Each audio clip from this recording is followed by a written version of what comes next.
noite, então, meus queridos irmãos, mais uma vez, com muita gratidão por estar novamente aqui, nessa casa, essa casa irmã da nossa Cabana da Paz, esses irmãos que nós já temos os elos já solidificados, eu acho que isso aí vem de outras vidas, e eu agradeço muito a Deus e aos dirigentes da casa por permitir que eu estivesse aqui, todos vocês.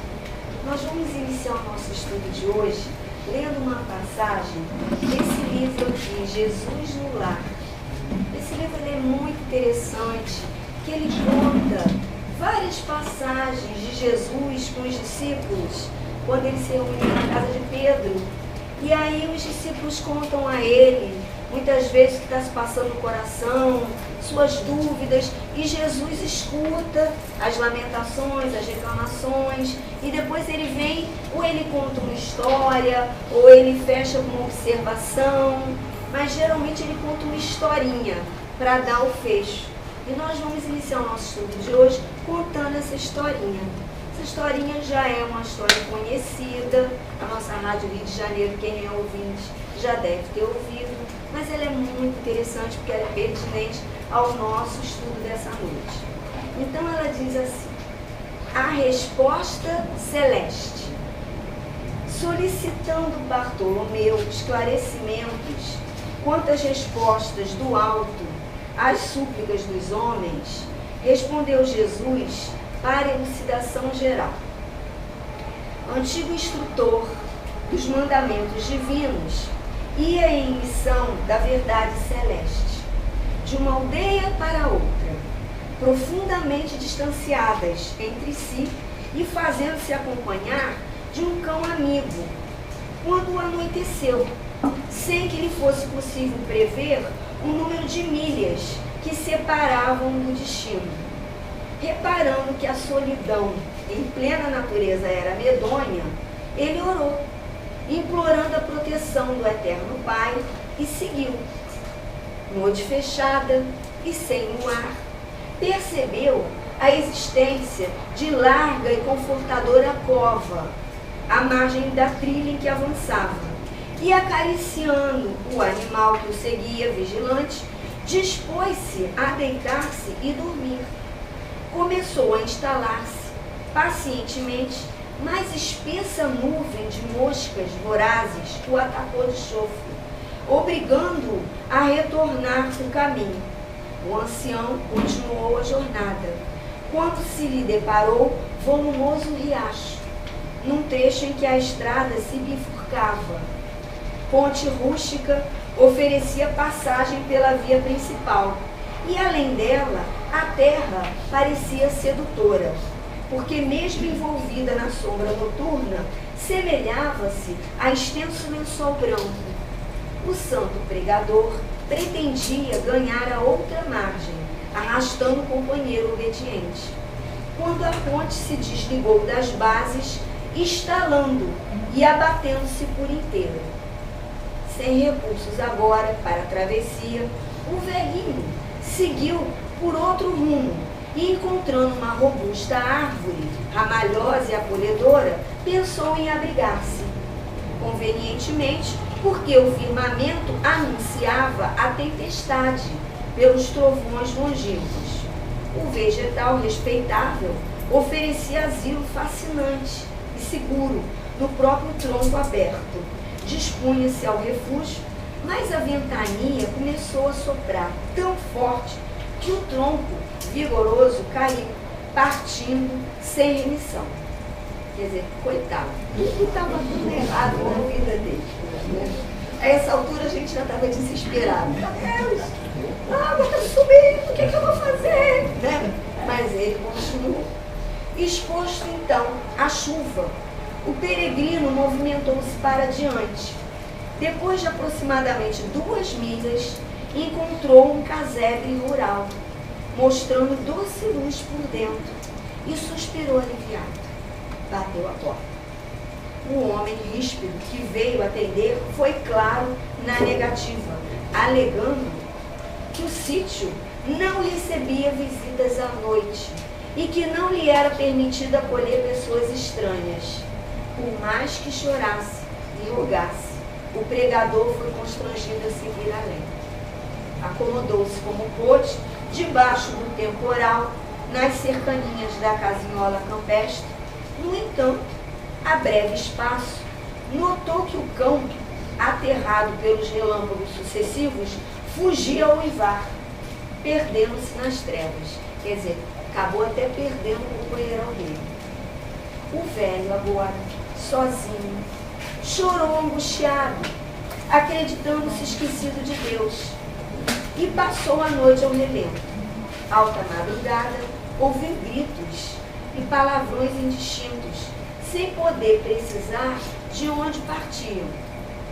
Intrigado, esperou o alvorecer, e quando o sol surgiu resplandecente, ausentou-se do esconderijo, vindo a saber, por intermédio de camponeses aflitos, que uma quadrilha de ladrões pilhara a choupana onde lhe fora negado o asilo, assassinando os moradores.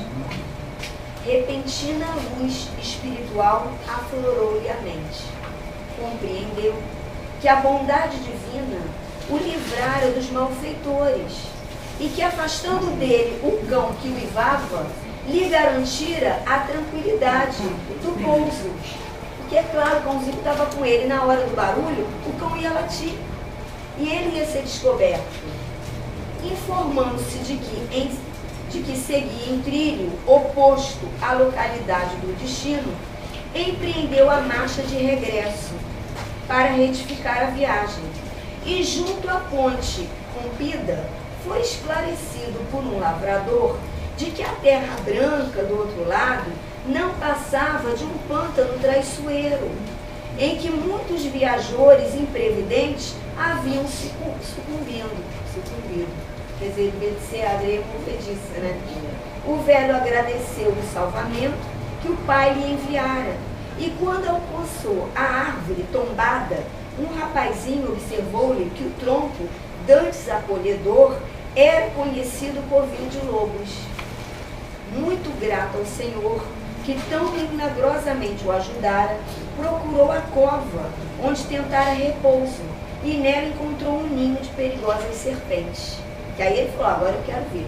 Falta a cova lá que eu ia. Agora eu quero ver o que vai ter lá. Encontrou as serpentezinhas lá todas acomodadas.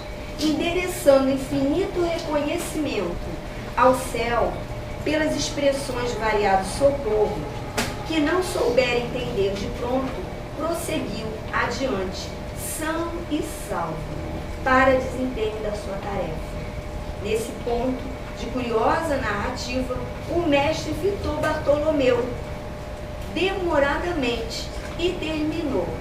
O Pai ouve sempre as nossas rogativas, mas é preciso discernimento para compreender as respostas dele e aproveitá-las. Então, meus irmãos queridos, nós hoje vamos estudar o capítulo do Evangelho que fala: pedi e obtereis. O que foi dito nisso aí? Jesus falou: pedi e obtereis. Vamos pedir tudo, porque tudo vamos obter.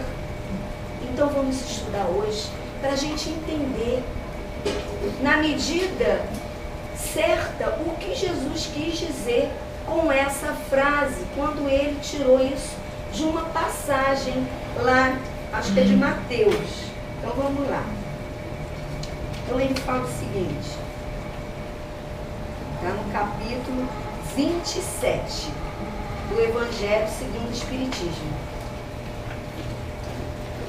Eu acho engraçado que outro dia, eu até comentei em uma casa que uma amiga minha, espírita já, há muito tempo, ela foi assistir uma palestra comigo, e aí ela pegou e falou assim: interessante isso que nós escutamos hoje. Interessante, que era aquela sobre a parábola do festim, né, das bodas. Eu nunca tinha observado esse prisma dessa observação que foi feita. Muito interessante. Aí eu falei para ela: Como? Aí ela, por que? Não sei o que. Eu falei, meu Deus, isso está no Evangelho segundo o Espiritismo. Você não leu? Nunca li.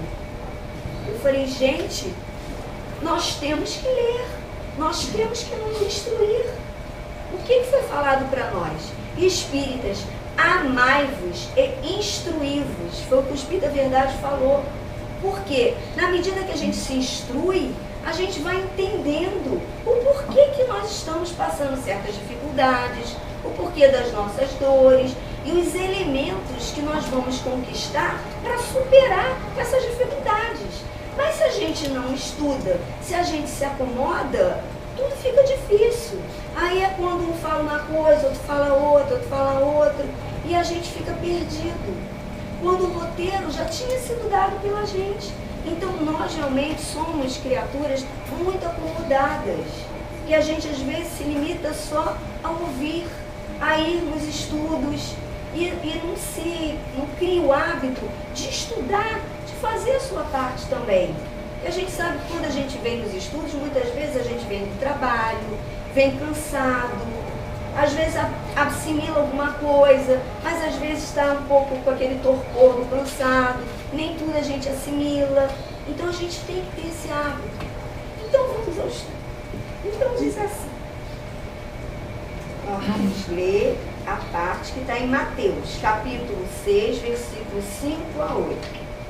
Quando orardes, não vos assemelheis aos hipócritas, que gostam de orar de pé nas sinagogas e nos cantos das ruas para serem vistos pelos homens. Digo-vos em verdade que eles já receberam sua recompensa.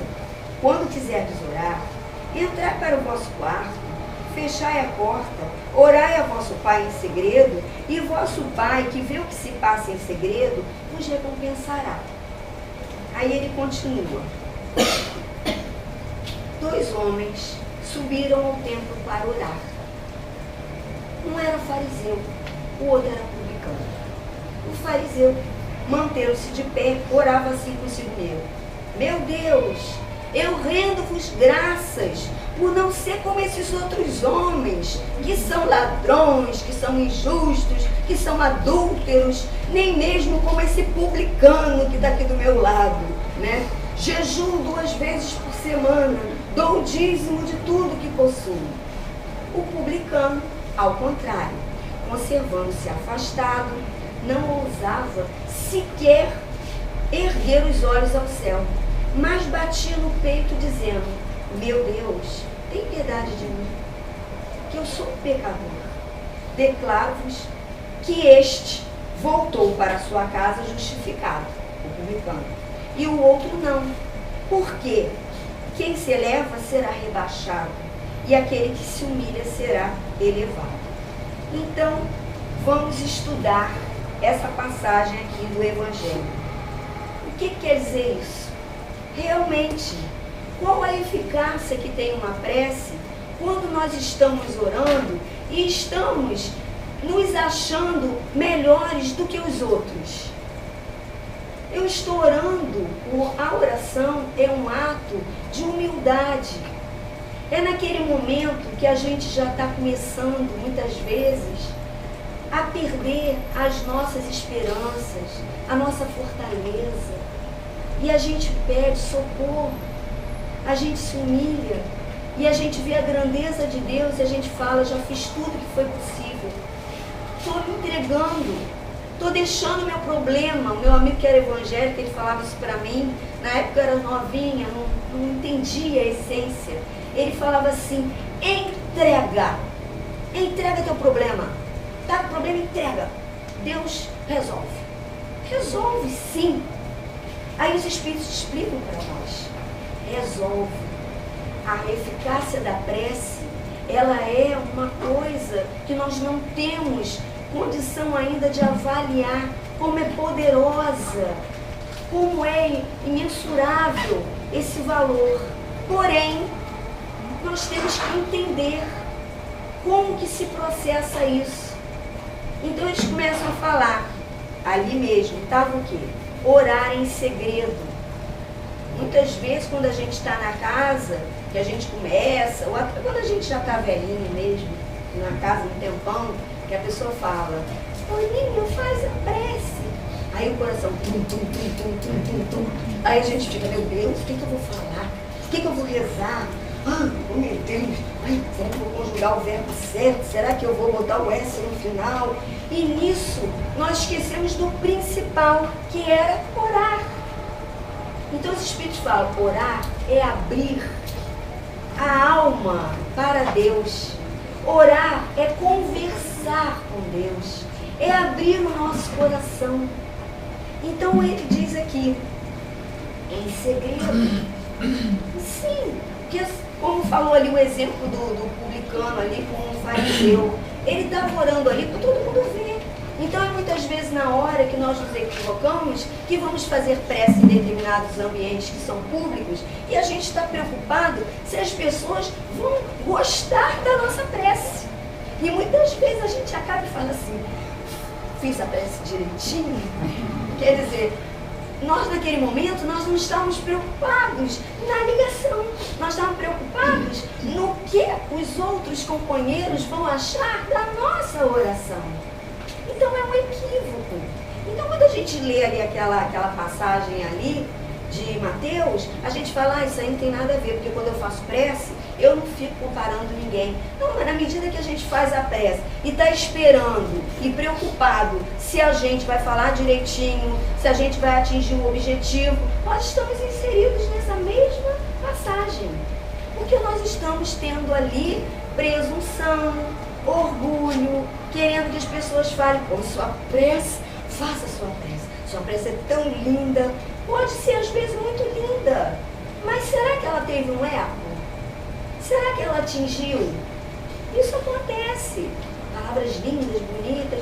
Não que a pessoa que tenha esse manancial de conhecimento não possa ali na hora colocar, claro que sim. Mas o que é importante é essa ligação, é o sentimento. Então eles falam assim, na hora que a gente faz a prece, como está no Pai Nosso, perdoai as nossas dívidas, assim como nós perdoamos a quem nos tem ofendido. Eu peço as coisas para mim, mas eu sou incapaz de perdoar aquele que me ofende. Então eu tenho que começar a me desarmar, eu tenho que começar a entender que aquele que me faz mal, que aquele que me prejudica, é um equivocado. Ah, mas eu não sou santo. Isso é ser santo. Não, isso é ser cristão. Há mais de 2000 anos Jesus falou isso pra gente. Não é ficar com aquele inimigo nosso lado, fulano, vem tomar café na minha casa, sabendo que ele não gosta da gente e que ele faz coisinhas feias às vezes pra gente. Não, mas é orar para que ele possa evoluir, para que ele possa ter um roteiro diferenciado, para na hora da prestação de contas não ter tanto débito a ser contado, na contabilidade dele, computado. Então, lá eles falam o seguinte, no Evangelho, Kardec nos fala e os Espíritos, né? Aí muitas vezes as pessoas falam assim para nós, eu não preciso orar. Para que tu tem que orar? Deus sabe todos os meus problemas. Eu estou aqui na Terra, vou no centro, os Espíritos estão todos vendo o meu problema ali. Como é que agora eu tenho que ficar agora pedindo? Eu acho que eu não vou ocupar a espiritualidade pedindo nada. Eles estão vendo. Aí eles falam aqui, equívoco nosso. Nós temos que pedir sim. Nós temos que pedir forças, pedir boa vontade, pedir para que a gente tenha inspiração. Aí como ele dá um exemplo ali, muitas vezes nós estamos pedindo socorro. Algumas coisas realmente são imutáveis nas leis divinas. Nós muitas coisas passamos aqui na Terra por conta de débitos que nós temos que passar. Mas grande parte não é. São aflições que nós granjeamos aqui.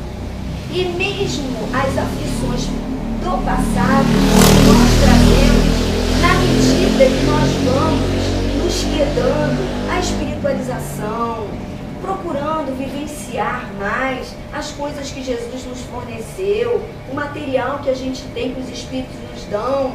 Na medida que eles vão vendo esse esforço, quando nós vamos pedindo, nós vamos granjeando essa ajuda. Por que eles falam? Nós estamos cercados de fluidos. Da mesma forma como o ar está aqui nos envolvendo, nós temos um fluido chamado fluido cósmico universal. Então, quando nós, através do nosso pensamento, nós pedimos socorro, esse fluido, ele é manipulado e ele vai chegar àqueles que vão conseguir nos auxiliar. Então, muitas vezes a pessoa fala, eu não peço para os santos nenhum, eu não peço para os espíritos, eu vou logo direto para ele lá em cima. Então, dentro da nossa limitação, é claro que a nossa prece, muitas vezes, não chega a atingir esferas siderais. Mas nós vamos atingir quem? O nosso anjo guardião, os nossos guias espirituais, os mentores da casa.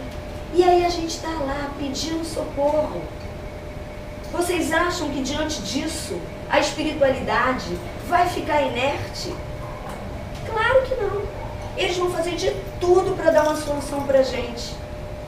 É claro que aí eles citam um exemplo. A pessoa está no deserto, está com sede, está morrendo de sede, já está quase ali desfalecendo. E ela fica lá e ora, Senhor, faz com que jorre água nesse momento aqui para mim. Essa prece vai ser atendida? Vai jorrar água dali? Não.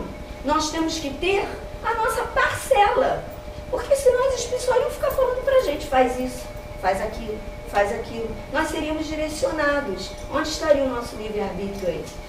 Nós somos testados para ver até onde nós temos já ultrapassado certas dificuldades, certas barreiras, nossa fé. Então o que ele faz ali naquele momento? Eles inspiram, levanta, dá uma andadinha, vai para a esquerda. E você fala, eu acho que eu vou para a direita. Aí a voz fica, esquerda, esquerda. Nós somos teimosinhos. Muitas vezes a gente fica com a vozinha, mas a gente faz tudo o contrário. Mas a gente tem que começar a ficar alerta, ouvindo a vozinha que vem serena, que essa vozinha é a voz que está nos ajudando. Então nós vamos para a esquerda. E isso que a gente vai para a esquerda, logo adiante, esse homem encontra o oásis ali e ele tem a sua sede saciada. Então ele dá esse exemplo. Aí ele dá, dentro desse exemplo, duas hipóteses. Aquele que já tem a sua fé, a sua certeza que está sempre amparado, primeira coisa que ele faz depois que ele bebe a água, ou então até na hora que ele vê, graças a Deus, obrigada, Senhor. Ou então eu acho que a gente ia fazer o contrário. Primeiro nós íamos beber a água. Aí depois a gente fala, obrigado. Que é assim que a gente faz quando está com muita fome. Primeiro a gente come, depois a gente fala, agradeço, Senhor, estava com muita fome, graças a Deus. E tem o outro lado, aquele que foi, bebeu a água e vai falar, mas eu sou danado mesmo. Não é que eu tive aquela intuição na hora, eu sempre acerto, na mosca.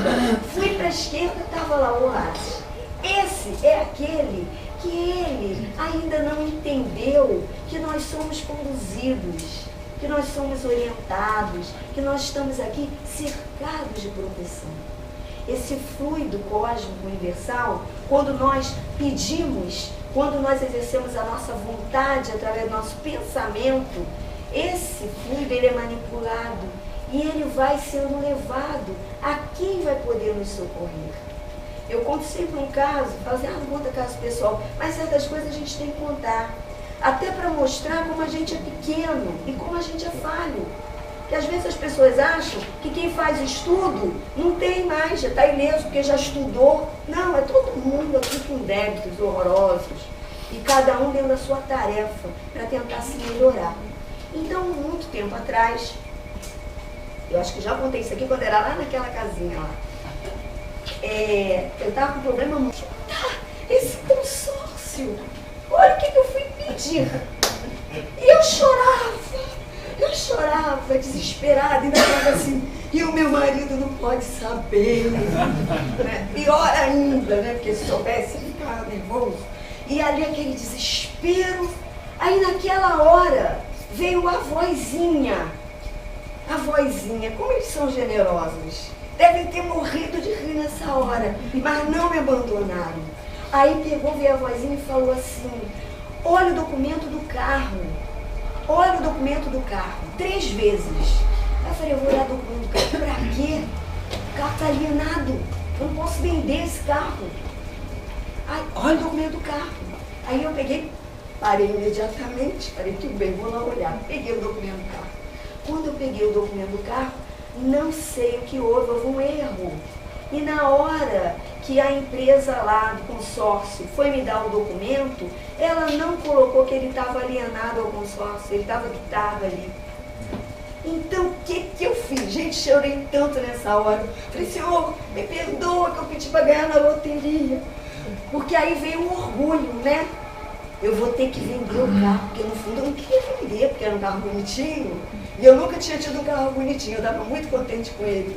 Mas é o orgulho, eu queria, era mais fácil ganhar um dinheirinho extra, né? Ficar com o carro e a vida correr tranquilamente. Como é difícil se despojar das coisas materiais. A gente fala, não liga nada da matéria, mas na hora do teste a gente liga.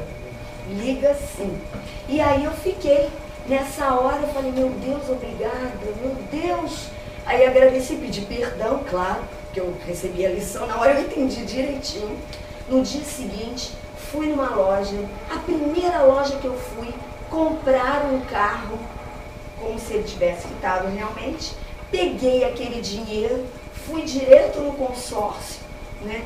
Quitei o consórcio todo e ainda sobrou um dinheirinho da venda para eu sair da loja lá que eu vendi, de veículos, com um carro todo velho, entendeu? E eu saí com eles todos barulhento, e eu, obrigado, Senhor, mas saí com um carro ainda, porque a gente sabe que às vezes morando aqui na região oceânica é complicado, ainda mais quando se mora lá dentro do engenho do mato. Mas esse é o meu testemunho nessa hora, para mostrar como nós somos, como que a nossa prece ainda é falha.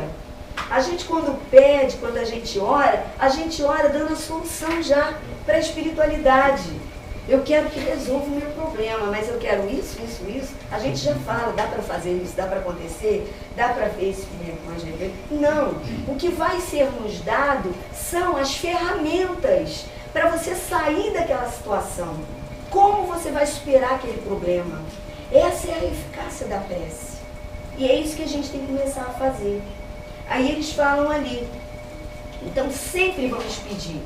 Mas e aí, eu vou pedir qualquer coisa, como eu pedi? Ah, ela pediu, coitadinha. Vamos deixar ela acertar o bilhete lá no dia, fulano. Os espíritos dão uns nomes engraçados nos livros, né? Euséquio, né? Como é que é? Perlúcio, é uns nomes estranhos que estão nos livros, né? Vocês 3 acompanham a irmã Ana lá na hora que ela estiver vibrando, vai lá na hora que sair a bolinha, para sair o número para ela ganhar. Não, isso era um absurdo. Mas dentro do que eu estava com o meu problema iminente, foi ajudado.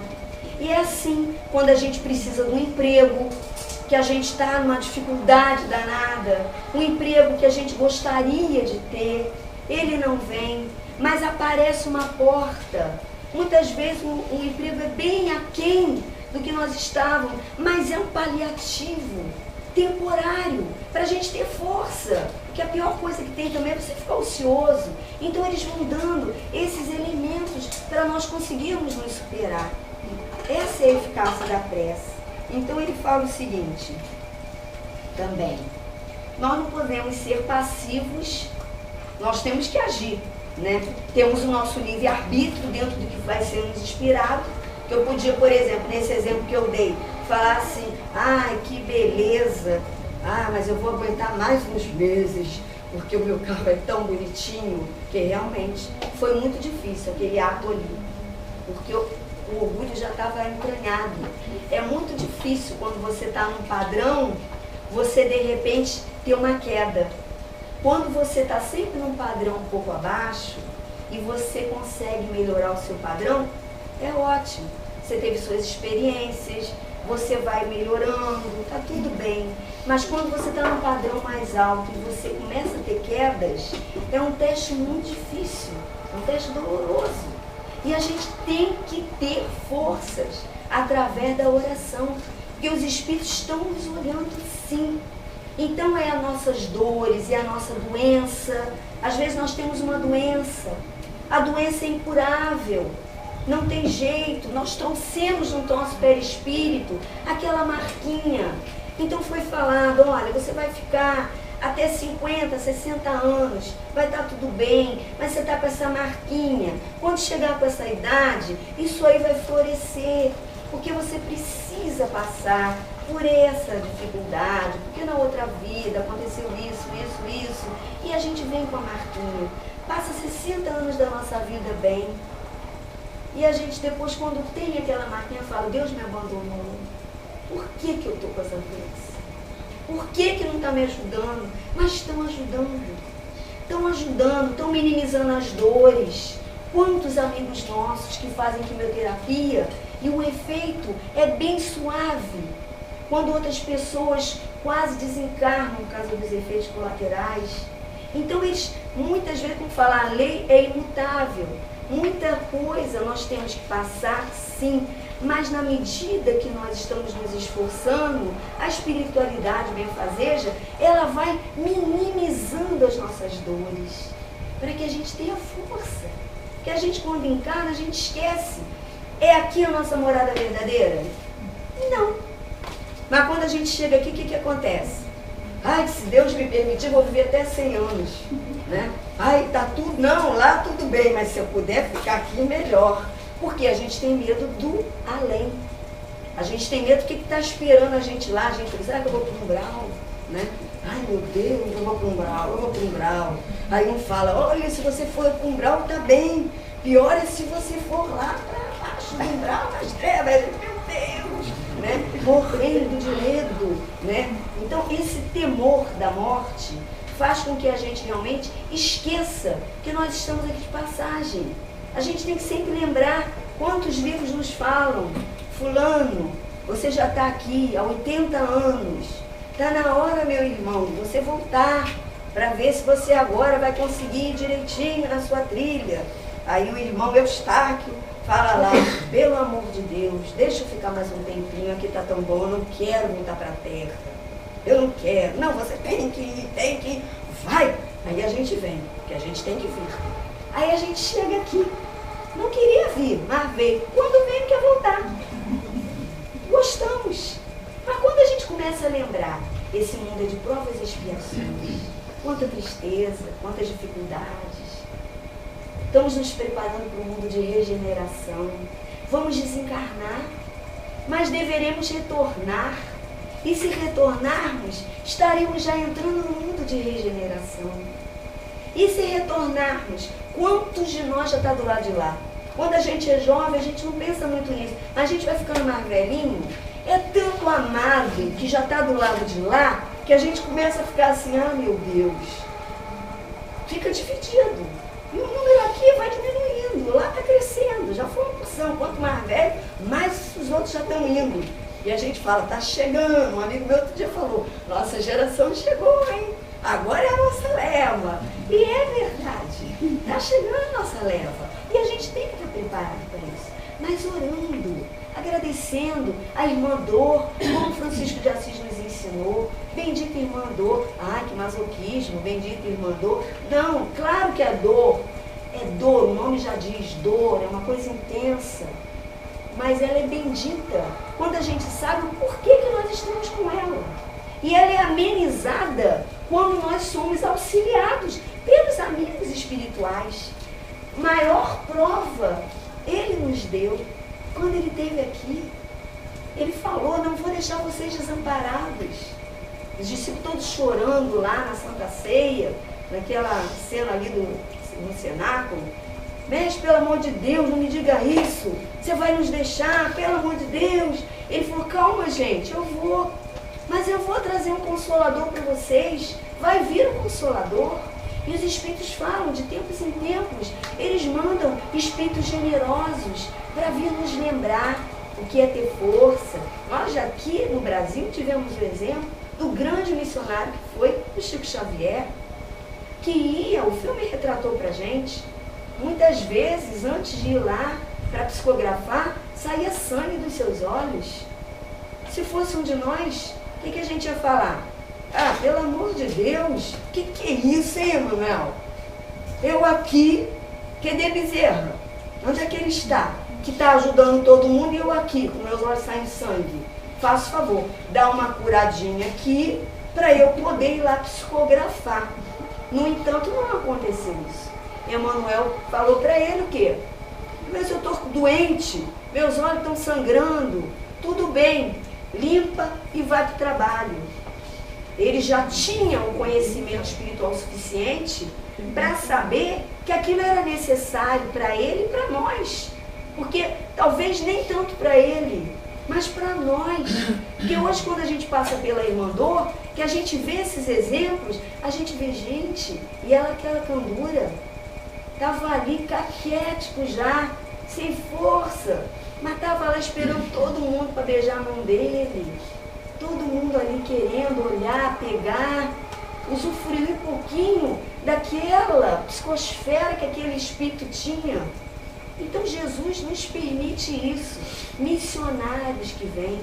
E o maior missionário que ele fala, que os espíritos nos falam, e Kardec aqui no Evangelho, o Consolador prometido, que veio desfrendar os véus todos para nós, foi a doutrina espírita. Porque ela fala, você está sofrendo. Ah, eu estou sofrendo. Mas por que eu estou sofrendo? Dentro de você, você sabe por quê.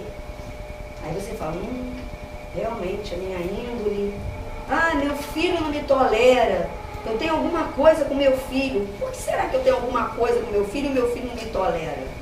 Algum ajuste que ficou incompleto. Renascemos.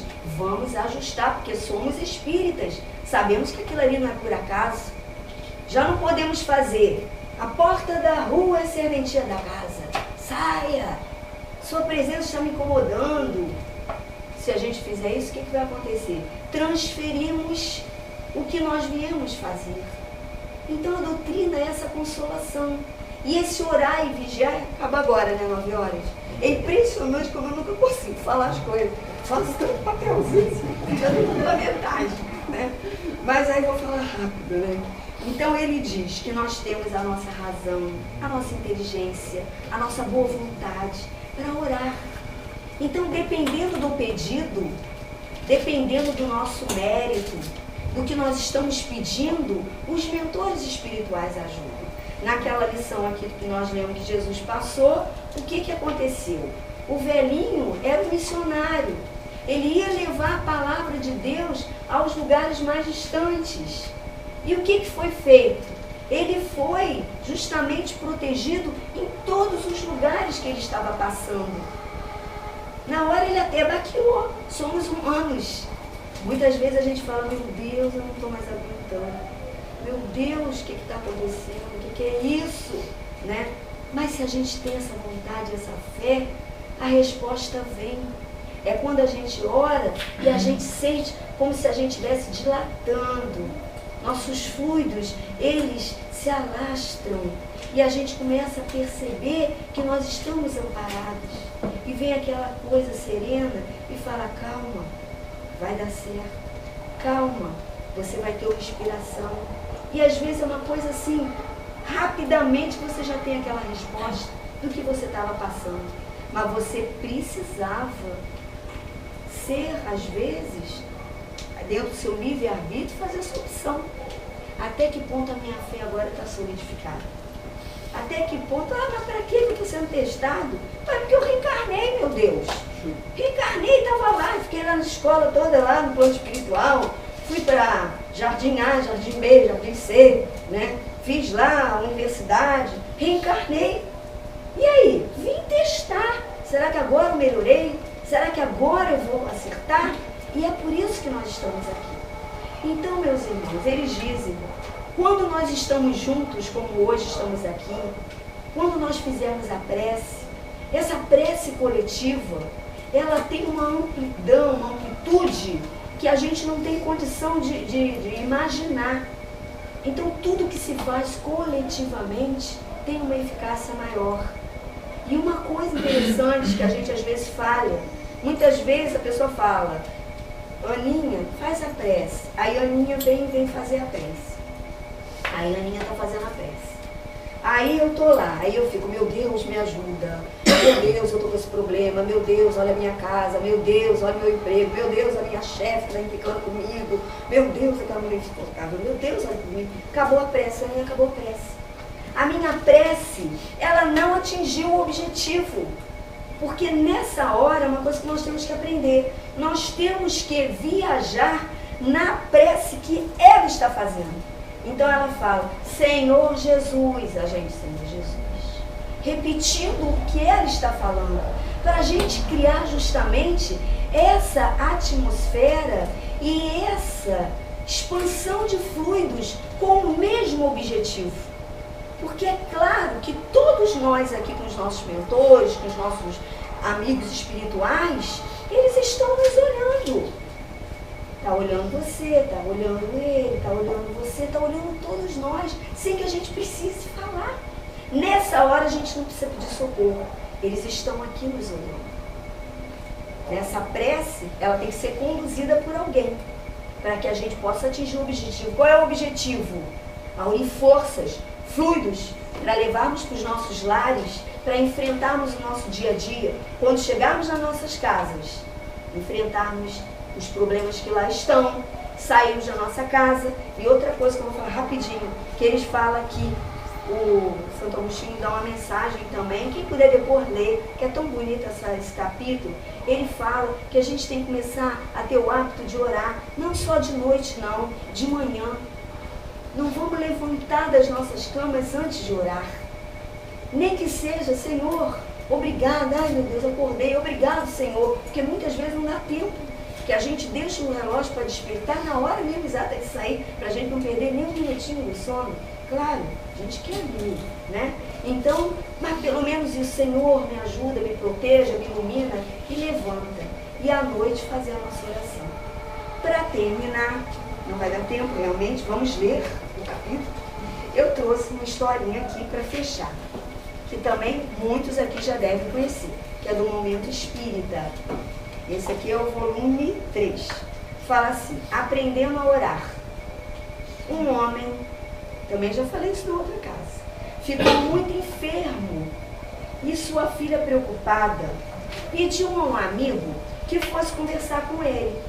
Ela sabia que o pai precisava muito de orações. E como não via nenhum momento ele orando, pediu ao seu amigo que o visitasse e orasse com ele. Quando o amigo entrou no quarto, ele encontrou o pobre homem deitado, com a cabeça apoiada num par de almofadas. Havia uma cadeira ao lado da cama, fato que levou o visitante a pensar que o homem estava aguardando alguma visita, ou estava esperando por ele que ela tivesse anunciado a presença dele lá. Aí ele pega e fala para o senhor, você estava me esperando? Não. Por quê? Respondeu o homem enfermo, eu sou amigo da sua filha, e ela pediu-me que eu viesse orar com você. E quando eu entrei, eu vi a cadeira vazia, ao lado da sua cama. E imaginei que você soubesse que eu viria visitá-lo. Ah, sim, a cadeira. Você não se importaria de fechar a porta? Aí ele pegou e falou, não, tudo bem. Levantou, fechou a porta. E aí o doente lhe confidenciou. Eu nunca contei isso para ninguém. Passei toda a minha vida sem ter aprendido a orar. Quando eu entrava em uma igreja ou ouvia falar a respeito da oração, de como se deve orar e os benefícios que nós recebemos, eu não queria saber. As informações entravam por um ouvido e saíam pelo outro, e eu achava tudo sem sentido. Assim sendo, eu não tinha a mínima ideia de como se deve orar. Então, eu nunca me dispus a fazer uma prece. Alguns anos atrás, quando a doença começou a se manifestar no meu corpo, Conversando com meu melhor amigo, ele me disse: amigo, orar é simplesmente ter uma conversa com Jesus. E isso eu sugiro que você não deixe de fazer. Vou lhe ensinar um método bem simples. Você se senta numa cadeira, coloca outra cadeira vazia na sua frente. Em seguida, com muita fé, você imagina que Jesus está sentado nela e bem diante de você. E não pense que isso é loucura, pois ele próprio prometeu que estaria conosco. Portanto, você deve falar com ele e escutá-lo da mesma forma como você está fazendo comigo agora. Achei aquilo muito interessante. Minha resistência foi sendo vencida e decidi experimentar. Senti-me meio sem jeito da primeira vez, mas um grande bem-estar me encheu a alma. Desde então, eu tenho conversado com Jesus todos os dias. Tenho sempre muito cuidado para que a minha filha não me veja, pois eu tenho medo que, se ela souber que eu fico falando dessa maneira, me interne em uma casa de doentes mentais. O visitante sentiu uma grande emoção ao ouvir aquilo. Aquele homem tinha muitas dificuldades para orar e alguém, de uma maneira bem psicológica, lhe ensinou um método para vencer a muralha, que parecia intransponível. Juntos, ali mesmo, oraram e depois o visitante foi embora. 2 dias mais tarde, a filha lhe comunicou que o pai havia morrido e narrou da seguinte forma: quando eu estava me preparando para sair, ele me chamou ao seu quarto, disse que me amava muito e me deu um beijo. Quando eu voltei do mercado, 1 hora mais tarde, já o encontrei morto. Porém, há algo de estranho em relação à sua morte. Aparentemente, antes de morrer, ele chegou. Chora à toa, não? Sério, já vi essa história várias vezes. Ele chegou perto da cadeira que estava ao lado da cama e recostou a cabeça nela. Foi assim que eu encontrei. Aí ele conclui que na oração o sentimento é tudo. O Divino Mestre sempre se fez presente ao lado dos simples e dos necessitados. Ao nos ensinar uma fórmula para orar, ele ofereceu-se como intermediário entre Deus e os homens. Dessa forma, se o seu coração está ferido, se você se sente sozinho, comece hoje a orar a Jesus. Então, meus irmãos, vamos orar. Orar para pedir, orar para agradecer, orar para louvar. Graças a Deus.